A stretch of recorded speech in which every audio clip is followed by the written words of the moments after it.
The 49ers have done it. The 49ers have done it. They actually did it. Jake Moody is gone. He's been waived.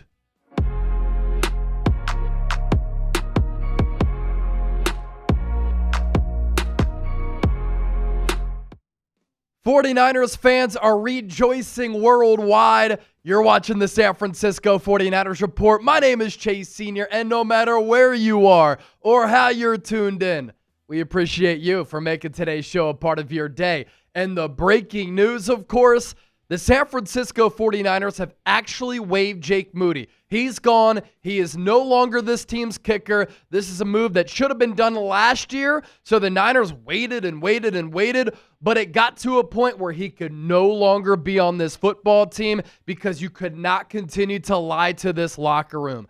Tom Pelissero, following this epic Week 1 win for the Niners against the Seattle Seahawks, in which they were lucky to come away with the victory as Jake Moody nearly cost them, broke the news this morning that the 49ers are waiving kicker Jake Moody, and now the search is on for a new place kicker for San Francisco. And this goes down as one of the worst draft picks in the history of the 49ers organization and in the history of the NFL. Remember the kicker who the Niners had the season before, leading into the selection of Jake Moody. They had Robbie Gould on their roster, who is one of the most cold-blooded clutch kickers in the history of the NFL. He had never missed a kick in the NFL playoffs. You knew that when Robbie Gould, even though he was starting to get a little bit older, would line up for a kick, when the pressure was on, he was going to split the uprights, and he was going to come through.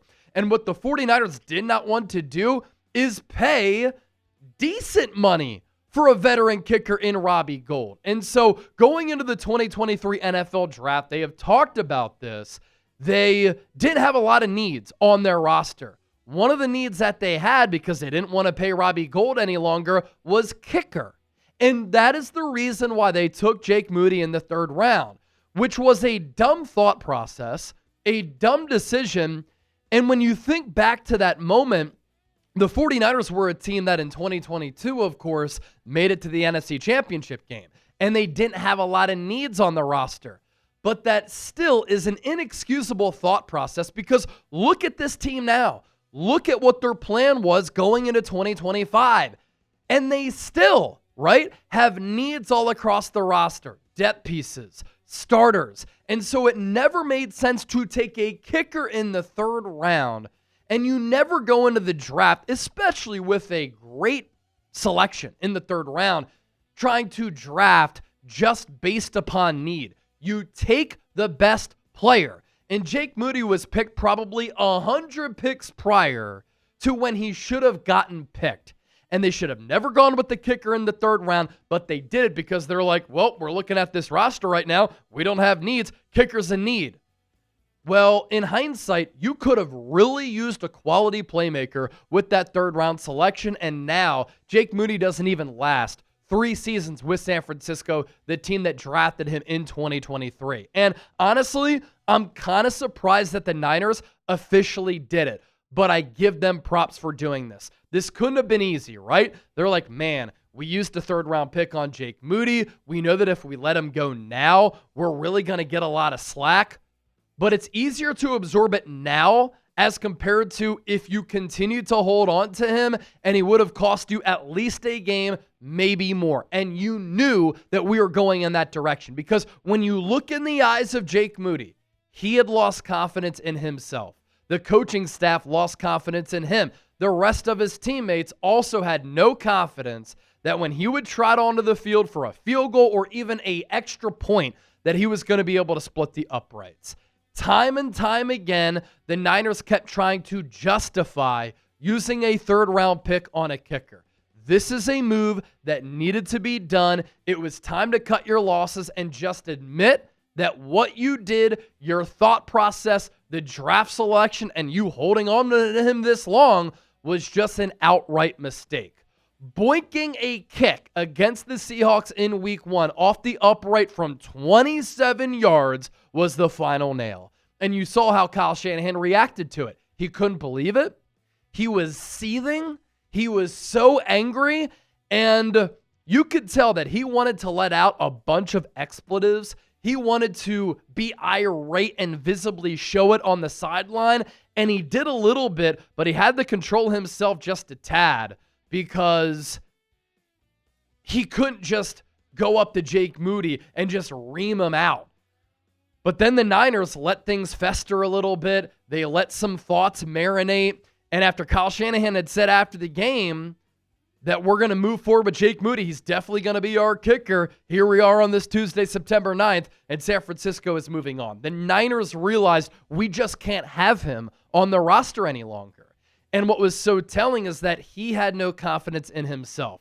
Last year, people tried to make excuses for him, right? It was the ankle injury that really led to him having that awful back half of the year once he came back. Or it's just the fact that he lost confidence in himself and he's not any good, and he can't deal with the pressure of kicking at the NFL level. The 49ers could not afford to keep lying to the locker room. And when you say publicly, we believe in Jake Moody, he is going to be our kicker, we believe that he can be the kicker for this football team, the players are not dumb. John Lynch and Kyle Shanahan are not dumb. And they got tired of lying to themselves and having to say publicly, we believe in Jake Moody, when everybody knew that they did not believe any longer in Jake Moody. And there was that aforementioned change in tune from Kyle Shanahan. And I've talked about this in the days after that Niners victory. He said after the game, when he was asked about Jake Moody specifically, he's definitely going to be our kicker. And then yesterday he said, I'm a little bit unsure about the direction at kicker. I haven't talked to Jake Moody. Well, clearly overnight, the Niners finally came to the right decision to move on from and to waive Jake Moody. And can you imagine how ugly it would have gotten if Moody missed another clutch kick and he actually cost them a game in the win-loss column? And you think about it from the other players' standpoints, right? A guy like Brock Purdy, Nick Bosa, Fred Warner, really anybody on the team. They are trying so hard, putting their bodies on the line, week in, week out, play in, play out, only to exhaust all of that effort and to have the kicker cost them a game. Imagine how they would feel if that happened. Shoot, imagine how everybody was feeling when Jake Moody missed that 27-yarder. Then his kick from 36 was blocked. They're like, here we go again. And the Niners players on this roster, I don't care what they said publicly. Nick Bosa said, I'm always going to root for somebody who's struggling. They were all having the same thought in their minds that we just can't have Moody as the place kicker on our team because it can't get to a point where he continues to go out there, has no confidence, and is missing all of these kicks. And we're not talking about him missing 50-plus yarders. And obviously he's done that a lot. He was missing from point-blank range and the easiest kicks that a kicker can be faced with at the NFL level. And I know that I've ranted and raved about Moody here on the show, but look, this is what it comes down to. I was never wrong about Jake Moody. I was saying last year, the Niners have to move on. I was saying during that Raiders preseason game, the Niners have to move on. I was saying during that week 1 watch party, San Francisco has to move on. Leave him in Seattle. He is not capable of kicking at the NFL level. And Moody's career goes down as such. Doesn't even make it 3 years. Now, year 1, I actually thought he was pretty solid. And he got a lot of flack from this fan base about some of his struggles. He missed that potential game winner against the Cleveland Browns. But all things considered, as a rookie, he was pretty good. 21 of 25, 84% on his field goals, led the NFL in extra points. He was like 60 of 61. He was 2 of 3 on kicks of 50-plus yards. And in the Super Bowl, I know that the extra point got blocked, but he also in that game made 2 kicks of 50-plus yards. So I'll give credit where credit is due. But in year 2, 24 of 34, 70.6%, and on kicks of 50-plus yards, he had no chance. And it got to a point where late in the year, Kyle Shanahan just started to go for it on 4th downs and not go for the 3 points because he knew what the result was going to be. Some of those kicks weren't even close. And on kicks of 50-plus yards, he was 4 of 9. And then this year, obviously 1 game in, 1 of 3, 33.3%. Didn't attempt to kick a 50-plus yards, but Moody missing that 27-yarder really changed how Kyle Shanahan had to call that game for the rest of the ball game. And that's why Shanahan got aggressive. That's why he went for it on fourth downs. That's why the Niners offense had to stay on the field, because he could not trot out Jake Moody. One, because he would probably miss. Two, it would flip momentum. Three, it would give the Seahawks good field position. And at the end of the half, it was the Jake Moody experience, right? He doinks the 27-yarder off the left upright. And that cost the Niners 3 points there. It was a 6-point swing. And it cost them momentum at the end of the half, too, with the Niners getting the ball to start the third. Because what did the Seahawks do after that miss? March right down the field, and they connected on a field goal. That's a 6-point swing there. So lesson learned. Never, ever, ever use a third-round pick on a kicker, especially on a 53-man roster where depth is important. Starters, obviously, even more important. But in the third round, you can get some high-level quality players, especially with the Niners' track record of hitting in the middle late rounds. Now, they've had a lot of third-round whiffs. Jake Moody goes down as one of them, but never again. And any team across the NFL, I don't care how good the kicker is in college, but their track record is. You can get quality kickers late in the draft. You can sign them as UDFAs. You never use premium draft capital on a kicker. And it burned San Francisco. It's part of the reason why they needed to do what they did this offseason and kind of reload and rebuild on the fly. Now, Moody going into this year, he changed his approach, right? Instead of the 3 steps into the kick, it was the 2 steps. It didn't work. It's all a mental game for him. And we're going to have some lasting images of Moody's tenure with the Niners. Deebo Samuel attacking him on the sideline last year when he missed those 3 kicks against the Tampa Bay Buccaneers. And isn't it crazy how the special teams specialists, the primary ones from last year, long snapper Tabor Pepper, punter Mitch Wishnowsky, kicker Jake Moody, all gone the year after. Kyle Shanahan, Sunday, against the Seahawks, he could not believe that Jake Moody missed another kick. He's like, are you kidding me? From 27 yards, you can't split the uprights? This is a joke. And everybody could have echoed those feelings. As for the top Jake Moody replacement, these are the top kickers available in free agency. There are some solid ones here and some kickers who have some Niner ties. Greg Joseph, he was competing alongside Jake Moody throughout training camp, but they didn't even allow Joseph and Moody to have a kickoff in these preseason games. So it was never a real competition. Greg Joseph did overlap with Brant Boyer with the New York Jets. He has familiarity with this team, of course. The Niners could elect to sign him. You have Dustin Hopkins, who's done some decent things for the Cleveland Browns. Eddy Pineiro has kicked a lot. Austin Seibert, Mykel Badgley. Anders Carlson a couple of years ago, I actually thought was really good for the Niners. Now, elsewhere, he hasn't been that good. His brother, Daniel Carlson, one of the best kickers in the game for the Las Vegas Raiders. I wouldn't mind bringing in Anders Carlson for a tryout. He has a big leg, and again, he was good with the Niners. Zane Gonzalez is another solid kicker. Rodrigo Blankenship, when he was at Georgia, I thought he was going to be a stud at the NFL level, though. It hasn't worked out that way.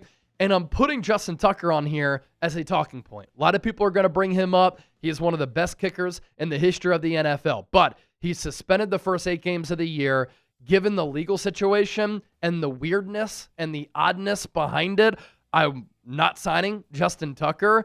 That would send a weird message to your locker room, a weird message to fans. The NFL wouldn't be happy about it. And look, when it comes down to percentages, Jake Moody last year was barely worse than Justin Tucker. Justin Tucker last year was terrible. He was awful, the worst year of his career, and he clearly suffered from the yips and a lack of confidence. So for the legal matters and just the kicking ability, no way, no how am I bringing in Justin Tucker. Plus, you can't right now because he's suspended the first 8 games of the year. So what say you? Who do you want the Niners to sign at kicker to replace Jake Moody? Join the conversation down in the comments section and share your thoughts with me. Now, coming up next, the good news, Jake Moody is gone. The bad news, George Kittle's going to be out for a little while. We'll get to that on the other side, but our sponsor for today's 49ers Report, our friends at Chubbies. A lot of you really like the Niners Chubbies polos that I wear. Well, I have great news if you want those.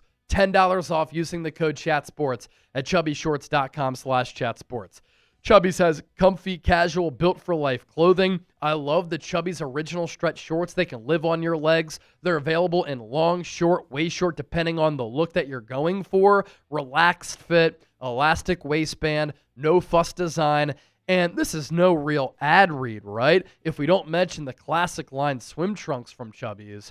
I know that fall is quickly approaching, but shoot, you can get some great swim trunks for now if you're going on a vacation, or shoot, for next summer too. Pair those shorts with a Chubbies Performance Polo, and you're good to go, faithful, for a brunch, backyard party, or accidentally crashing a wedding with a structured collar that stays sharp, four-way stretch for comfort, and breathable, moisture-wicking fabric. This polo keeps you cool and looking pulled together. It's wrinkle-resistant too, which is perfect because, let's be honest, you aren't going to iron it anyway.